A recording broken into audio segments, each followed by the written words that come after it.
It is simple, our general explained to us as we studied the map of the island and our routes one more time.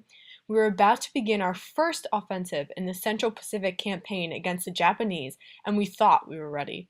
18,000 of us U.S. Marines were planned to seize the island of Betio in the Tarawa Atoll in the Gilbert Islands. A mission at first thought as quick and simple, but things would quickly go awry.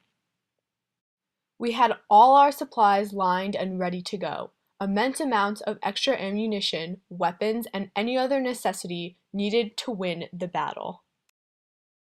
We packed our supplies into bags and boxes to store in our tanks and aircrafts. We knew how far America had come technologically for this battle, and we were ready. Everyone was anxious to fight and win. I don't think anyone would get much sleep that night.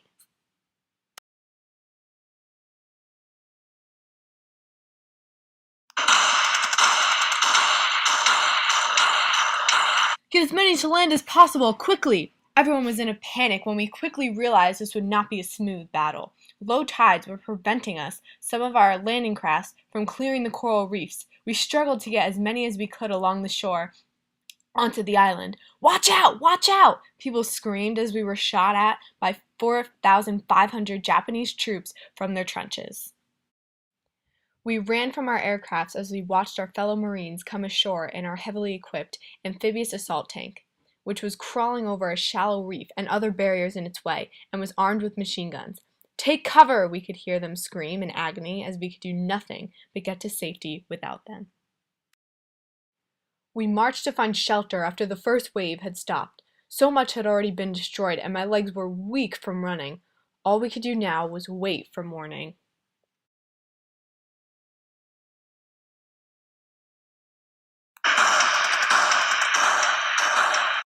As I was laying down and saw before my eyes all the devastating effects of the battle, I began to think about my family that was back home. I knew I had to remain focused on fighting for the nationalism of this war, but I could see my friends being blown to pieces and trees falling left and right. I knew I had to get up and run to safer hiding, but I was so tired. We took cover in makeshift trenches and readied ourselves for the next wave of fighting. Our newly equipped landing craft tanks, specifically designed for beach invasions, had finally made it successfully on shore and they were ready with their 50 caliber guns. I laid down with two of my best guys, all of us knowing it could be our last break for many hours. I anxiously awaited the second wave of fighting while my heart fought to keep beating and I desperately hoped it would all end soon.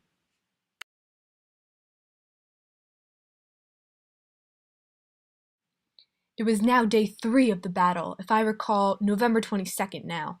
We had been continually weakening the Japanese by destroying their fortifications and overpowering their troops. But we were tired and beaten up too. I sit here in the sand, taking a sip of water, but I'm exhausted, just hoping I make it out alive. After 76 long, brutal hours, the battle had ended and we had secured the island. We had these Japanese prisoners, only 17 to be exact, had come out alive. Our soldiers were exhausted and injured and laid in the sand, thankful for it all to be over. The aftermath of the battle was horrific. It was one of the bloodiest battles I had ever been a part of, and I think my fellow soldiers would say the same. Thousands of lives were lost, but the United States had prevailed. Bodies lay in the sand, and the trees were all destroyed. The scene was almost sad. But that's what life is like in the war, and that's what has to be done to win.